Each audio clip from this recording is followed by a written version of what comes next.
Hello dear student, today we will start the chapter 4 structure of atom.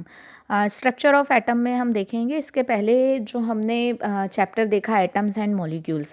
तो atoms and molecules में हमने ये पढ़ा था कि एटम्स जो है it is a indivisible particle. Indivisible particle मतलब हम एटम को और ज़्यादा डिवाइड नहीं कर सकते हैं। एटम जो है स्मॉलेस्ट पार्टिकल है and we can not divide it any मोर।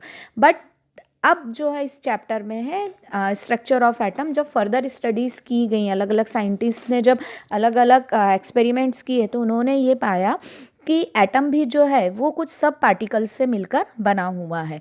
और ये सब पार्टिकल्स जो होते हैं ये एटम में किस तरह से अरेंज होते हैं, इनके नंबर कैसे होते हैं, इन पे चार्ज कैसा होता है, ये सब हम इस चैप्टर 4 स्ट्रक्चर ऑफ एटम में हम पढ़ेंगे। ठीक है, तो सबसे पहले यदि हम देखें तो एटम जो है उसके बारे में जो पहली थ्योरी आई थी वो जॉन डाल्टन ने दी थी। जॉन डाल्टन ने बताया था कि जो जितने भी मैटर हैं it is made up of atom, या हम बोलें कि यदि हम किसी भी मैटर को कट करते जाएंगे तो वो जो स्मॉलेस्ट पार्टिकल मिल रहा है वो एटम है। और उन्होंने उसके कुछ पोस्टुलेट्स दिए थे जो आपने चैप्टर 3 में पढ़े थे, है ना। बट अब जब 19th सेंचुरी में at the end of 19th century कुछ जो एक्सपेरिमेंट हुए तो उससे पता लगा कि जो जॉन डाल्टन्स के पोस्टुलेट्स थे वो रॉन्ग प्रूफ हो रहे थे। इट मीन एटम्स जो है वो कुछ सब पार्टिकल्स से मिलकर बना हुआ है। अब एटम में इन चार्ज पार्टिकल्स का पता लगाया गया और ये चार्ज पार्टिकल्स क्या थे, तो किसी भी एटम में मेनली तीन तरह के पार्टिकल्स मिले।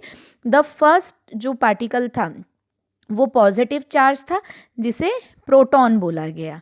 ठीक है ना, एटम में पहला जो चार्ज पार्टिकल मिला वो पॉजिटिव था और जिसे प्रोटॉन बोला गया। इसकी जो डिस्कवरी की थी वो ई गोल्डस्टीन ने इन 1886 में की थी। ठीक है ना, इन्होंने क्या किया था कि गैस जो कैनाल रेज हैं उसमें रेडिएशंस के थ्रू ये पता लगाया था कि वहाँ पर पॉजिटिवली चार्ज पार्टिकल्स जो हैं वो रेडिएट हो रहे हैं तो या इमिट हो रहे हैं, और उन्होंने इन पॉजिटिव चार्ज पार्टिकल्स को प्रोटॉन नाम दिया। दूसरा जो चार्ज पार्टिकल्स थे वो जे थॉमसन ने इन 19th सेंचुरी में 1900 में पता लगाया और ये जो चार्ज पार्टिकल था इसे नाम दिया गया इलेक्ट्रॉन। इलेक्ट्रॉन जो होता है वो नेगेटिवली चार्ज होता है, प्रोटॉन पॉजिटिवली चार्ज होता है। इस तरह से एटम में दो चार्ज पार्टिकल का पता लगा, एक पॉजिटिव चार्ज, दूसरा नेगेटिव चार्ज। अब यदि हम पॉजिटिव चार्ज की बात करें तो प्रोटॉन होता है जिसे P से शो किया जाता है और नेगेटिव चार्ज इलेक्ट्रॉन होता है जिसे E से शो किया जाता है। ठीक है, अब यदि हम देखें तो यहाँ पे ये जो टोटल मास होता है ये प्रोटॉन का होता है ना। प्रोटॉन का जो मास होता है वो होता है और इसके कंपैरिजन में जो मास ऑफ इलेक्ट्रॉन होता है वो निग्लिजिबल होता है ना। मतलब कि जो किसी भी एटम का टोटल मास है it only depends on the number of protons, या प्रोटॉन्स पे डिपेंड होता है। इलेक्ट्रॉन का मास जो होता है वो निग्लिजिबल होता है। बट यदि हम देखेंगे तो अब अगली बात ये आई कि किसी भी एटम में जब तक ये पता नहीं था स्ट्रक्चर की how they arrange in an atom, तब तक ये था कि एटम में ये चार्ज पार्टिकल किस तरह से अरेंज हैं, कहाँ पर पॉजिटिव चार्ज मिलते हैं, कहाँ निगेटिव चार्ज मिलते हैं। तो अगेन डिफरेंट साइंटिस्ट ने अलग अलग एक्सपेरिमेंट किए, कुछ थ्योरीज बताई और उन थ्योरीज के बेसिस पे ये बताया गया कि ये चार्ज पार्टिकल इस तरह से प्रेजेंट होते हैं। तो उन अलग अलग डिफरेंट थ्योरीज के बारे में आपको देखना है।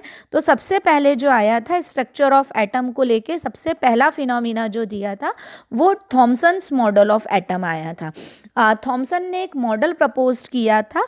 इस मॉडल्स को उन्होंने क्रिसमस पुडिंग मतलब वो जो केक होता है ना, उस केक के अंदर ड्राई फ्रूट्स जो होते हैं वो अंदर की तरफ होते हैं, है ना।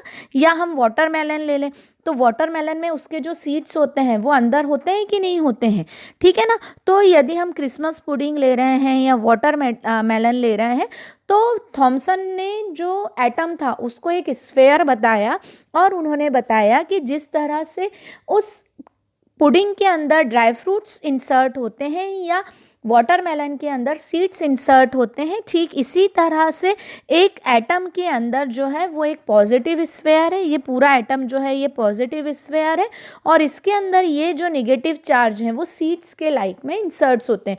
जिस तरह से वाटरमेलन में सीड्स होते हैं उसी तरह से इसके अंदर ये नेगेटिव चार्ज जो हैं वो प्रेजेंट होते हैं। तो थॉमसन मॉडल क्या बोल रहा था कि atom is a positive sphere in which the negative charge और a electron are insert like a seed, या ड्राई फ्रूट्स है ना, उसके जैसे ये जो थे वो इंसर्ट होते हैं।